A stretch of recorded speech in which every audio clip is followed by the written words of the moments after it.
हमारे समाज सेवीगण, पंचायत समिति सदस्य, उप मुखिया और इस पंचायत से अलग अलग यहाँ 2 गांव हैं, दोनों गांव से आए हुए हमारे ग्रामीण जनतागण तथा इस कार्यक्रम में विभाग के सभी पदाधिकारी कर्मीगण, उन सबों का हार्दिक अभिनंदन है।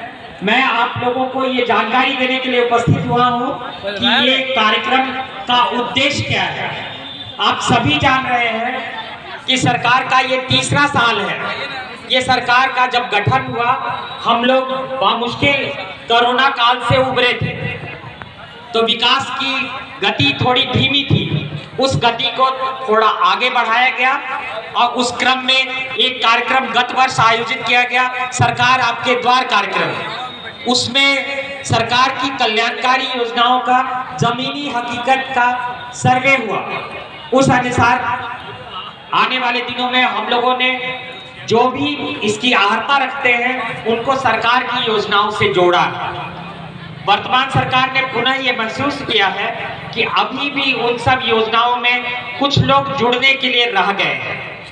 तो ये 2रा फेज आपकी योजना, आपकी सरकार आपके द्वार कार्यक्रम लॉन्च किया गया है। इसमें हमारी जो कार्यरत योजना है उन सबों को सैचुरेशन मोड में, मतलब कि 100% पूरा करने के मोड में उन सब योजनाओं को आगे बढ़ाया जा रहा है और उसके साथ साथ कुछ और फोकस योजनाएं लॉन्च की गई है।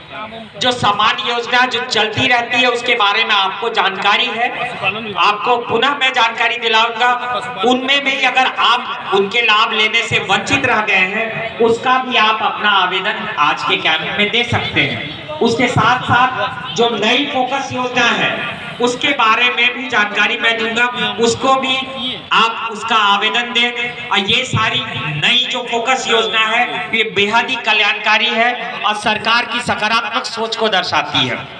सबसे बड़ी बात है कि हम देखते हैं कि हमारे समाज में बालिका शिक्षा अर्थ अभाव के कारण, पैसे के अभाव के कारण बाधित हो जाता है। बच्चियां 8वां 9वां क्लास जाते जाते ड्रॉप आउट हो जाती हैं और उसका मुख्य कारण होता है कि बच्चियों का पढ़ाई जारी करने के लिए परिवार के पास पैसे नहीं होते और इस तरह से समाज में बेटियों को बोझ समझा जाने लगता है।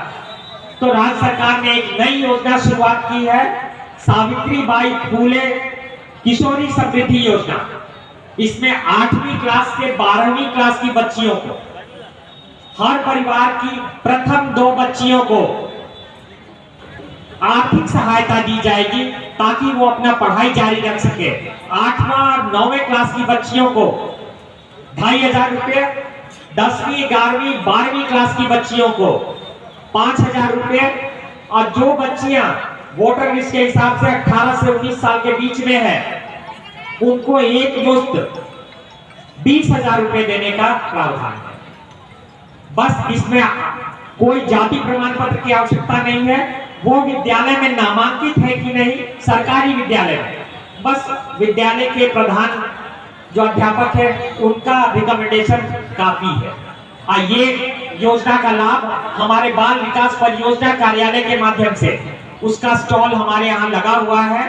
बाल विकास परियोजना कार्यालय के माध्यम से सावित्रीबाई फूले किशोरी समृद्धि योजना का आवेदन हर उस 8वीं क्लास से 12वीं क्लास की बच्चियों को दिया जाएगा।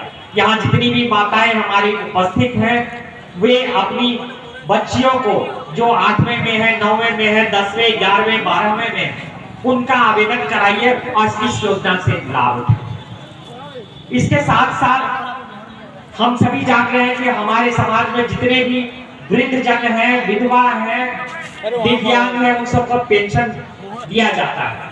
पहले ये पेंशन केंद्र सरकार लक्ष्य के अनुरूप दिया करती थी, लेकिन सरकार ने ये महसूस किया है कि लक्ष्य के अनुसार करने से हमारे बहुत सारे पेंशनधारी छूट जाते हैं, तो उनके लिए सर्वजन पेंशन लागू किया गया है। पिछले ही साल से हम लोगों ने विशेष कैंप लगाया था, उसमें सर्वजन पेंशन के तहत ऐसे जो भी व्यक्ति 60 साल से ज्यादा है उनको 100% पेंशन दिया जाएगा।